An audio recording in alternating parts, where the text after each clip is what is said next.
Howdy folks, Crego here, and I want to talk about the newest addition to my musical life, and it's a harpsichord, a real life harpsichord. I'm so excited.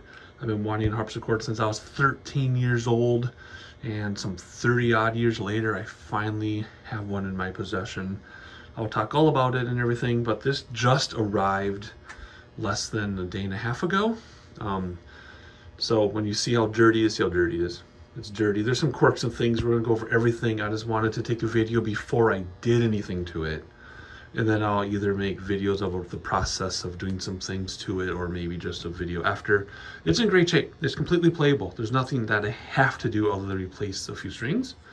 But there's some things I want to do. So first of all, what is it? It is a Zuckermann kit. I believe this is Zuckermann in there somewhere. I think that's what it says. I can't see through the phone. Zuckermann kit, built in 1969 by someone named Robert Dorsky. 1969. If you don't know anything about harpsichords, you can get kits. You've always been able to get kits for 40, 50 years. You buy a kit, you either hire a builder or you build them yourself. I fell in love with harpsichords when I played in an orchestra that primarily did Baroque and Renaissance music, and they would actually carry a harpsichord around, a little bigger than this one. They carried around, that type of thing. And then in college, for an ensemble credit, I act for half credit in college. If you're a music major, you understand. You take these classes and you get a half credit. But anyway, college, I had to take care of the college harpsichord. Dual manual, 4 choruses, 5 pedals, 2 8-foot stop to 4 stop, and a 16. This is just a simple 1 chorus with a lute stop. I'll go over that too. So there you go. So how did I end up with a harpsichord from 1969? A friend of mine, based out of Los Angeles, had 2 harpsichords because people would be like, hey, we got this harpsichord, we don't know what to do with it. He wanted, sure. He messed around with them a little bit and he was going to sell them, but people are like, oh, it's just going to sit in my basement, or it's just going to sit around, and he wanted somebody who would appreciate it. And I, in previous conversations, mentioned wanting a harpsichord since I was like 13. And then it just happened to be that they moved closer to me for a job. And they're like, you know, we're dragging all these 2 harpsichords. We don't have room in the new house. Do you want one? I'm like, yes, of course. And then for my birthday weekend, they brought me a harpsichord. So this is my birthday present, is what it is. And I still don't believe it's mine, even though I'm taking a video out in front of my face. So that's how I came. That's a quick, short version of how I came into possession of this instrument. Obviously, it's not a concert instrument, but it is huge for a household instrument. So a lot of people in their homes would have virginals or dulcimers, not dulcimers, clavichords. Clavichords, virginals, they strike the string differently. They're the ones that have the keys like this, but then they're sideways a little bit, but not a square piano. They're sideways like this with keys, fewer keys too usually. So this is a quite satisfactory home instrument. You can't get an idea of its size from the video. It's 63 inches or 65. It's 5'1", 5'1", 57 keys. So you can play most Bach, not all Bach. You can play most Bach. Definitely play anything Renaissance. And I'm of course going to look at some modern, currently written harpsichord music and probably write some myself. All right, so there you go. Let's talk about the instrument itself. So I said Zuckermann kit, 1969. It's in very, very good shape. I cannot believe how good shape it is. Everything's pretty solid. Nothing is broken or loose other than 4 strings are missing, which, you know, considering this is built in 1969, I'm not surprised. The soundboard is filthy. That is the clean soundboard, and that's dirt. So I'm going to go in there and clean it. It's way more fragile and difficult than a piano, believe it or not, because of the strings are so tiny, they're so narrow, the hitch pins are narrow, the bridges are smaller.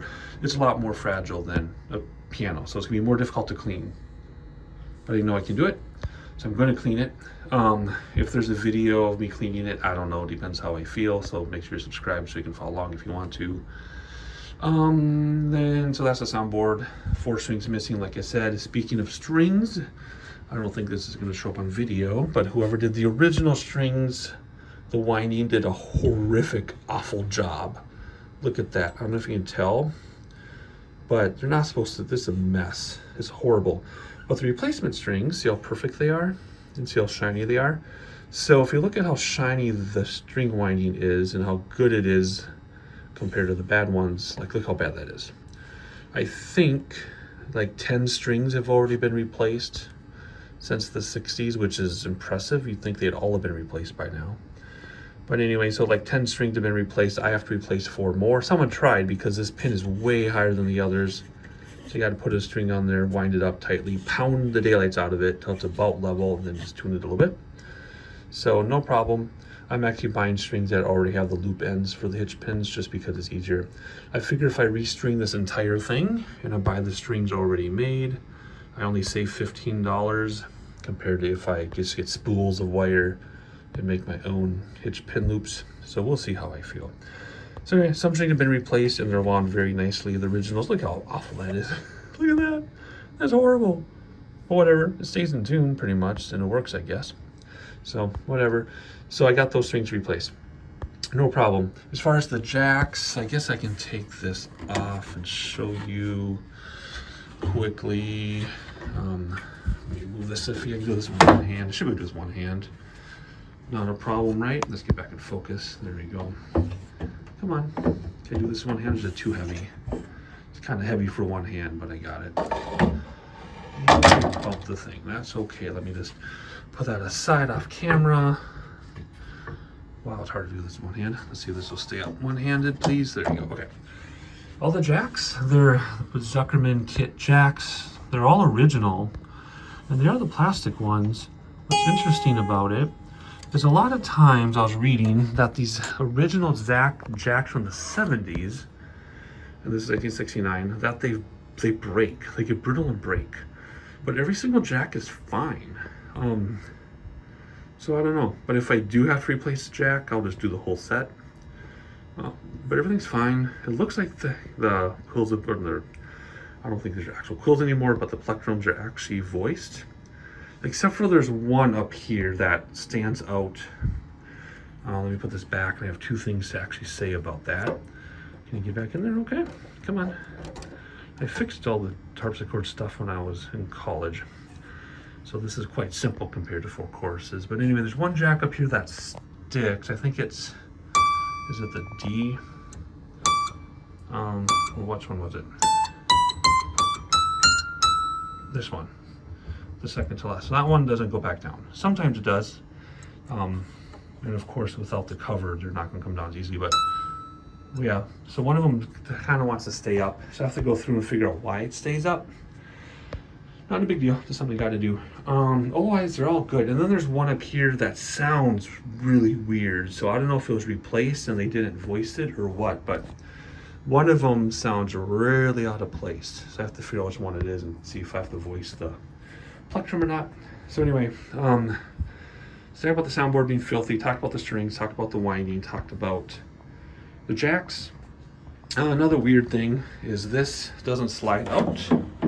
It slides out, but then it gets stuck here. So I don't understand if the wood has just changed over time. That's probably what it is. I mean, this comes out, but you got to really force it. So I think what I might do, I can't get back in with one hand. There you go. Is I might, well, if I shave this down, then I have to restain it. So I might shave down the underside here.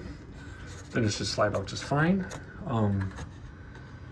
Yeah, I don't know. This rail is sunken in quite a bit lower too.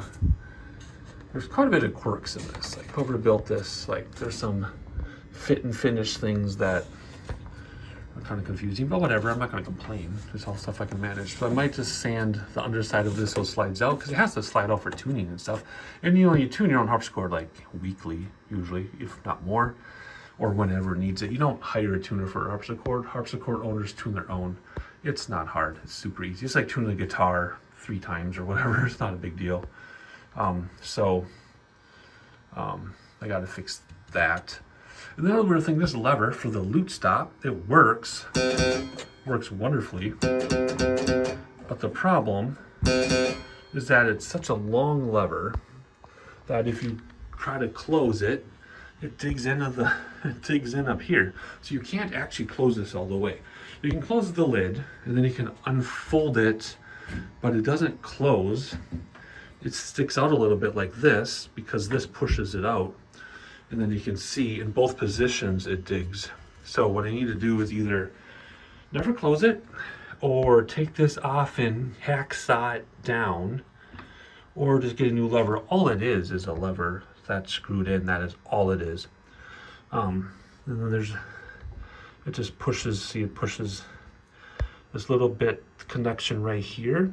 Just friction is pushing over the dampers to be the lute stop. See?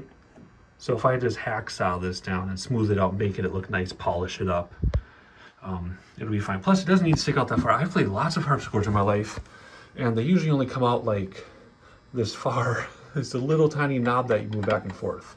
It's usually not this huge thing. So this might have been an afterthought. Maybe they broke the little one, and then they put in this huge one because they just had it. I don't know. But that's kind of weird. That is too big. The other thing is, the kit obviously had a pre-made hole here, but there's nothing in there. So either they lost the part and never put it in, because there's no evidence there's ever anything there. So they either didn't get the option, or they lost the part, or they didn't know how to do it. I don't know what it would have been here. Turkish stop, maybe? I don't think these would have had a Turkish stop. I don't know. It's only one chorus, so there's not like a 4-footer or anything. So yeah, that's kind of weird. I think that's it for the quirks. Yeah, I just gotta clean the soundboard, fix the sluggish jack, chuck the voicing on one note, replace a couple strings, maybe replace all of them, clean it up a little bit, get the nooks and crannies with a brush or a toothbrush. Not a toothbrush, that's too coarse. Just a soft brush to clean out all the little dust areas. I have some stainless color, so I'm gonna either fill this and stain it, or I might just stain it. I might just stain it. No one will ever know that's there. Otherwise, that's it for the quirks. Sorry, I'm out of breath because of my heart. Every video I talk about my heart condition makes me out of breath. Don't worry, I'm not running around. Whew, not that you were worried. The keys. Oh yeah, some of the black keys aren't glued on straight, like this one. So there's wood, like an ebony, and then they glue on, they glued on the black plastic, and there's some that aren't lined up, which is kind of funny. I could take heat probably and fix them, but I'm not going to. It's just a quirk, just some character. And I love that instead of white keys, it's stained wood. Because at first I'm like, oh, I wish I had white sharps and black keys. But then when I'm like, wait a minute, this isn't white, this is stained. So this is even better than white and black. It's black but stained. So this is the coolest looking keyboard I've ever seen. I love this so much. It's great. It plays great. Touch weight, you can't even feel it. Can't even feel the keys, which is awesome, because when I played that 4-chorus in college, that double French double with 4 choruses, they had the elusive 16-foot stop that people say doesn't exist, but they do. Some of them do have a 16-footer. So you would play and you'd have to get through 4 choruses of notes, and you just had to. It was horrible. It took everything I had. But this is easy. Super easy. It's super fast. Oh my gosh, you can trill so fast on this thing. So what is this for? Renaissance music for sure. Absolutely Renaissance music. Baroque music for sure, up through some Bach. Then you might run out of keys in the bass, because there's some pieces I'm thinking of where I can't even play them from Bach, because I think you need, I think you have to go down to a G, and this one goes down to an A. So there's some limitation there, but I'm just super excited to do some more research on Renaissance music and make some recordings of this thing. Of course, you have to get my microphone positioned somewhere, probably not underneath because it's solid under there. It's completely solid underneath this. It's not like a piano where you can see the soundboard from both sides. What else? That's about it, I think. I'm trying to think. I rehearsed this video and then I decided to wing it, so I've probably forgotten something maybe. I don't know. So I'm gonna do a sound sample now. Let me set my microphone and do a sound sample. It's out of tune, and I haven't even tuned it. So it was tuned back at the house of the person who has it, and then it had a 6-hour car ride in the Minnesota winter, and then just delivered. So I haven't tuned it I don't want to until it acclimates for a few more days anyway. So it's out of tune now because it was in the car, you know, cold and then hot in the car, then cold and then hot in the house.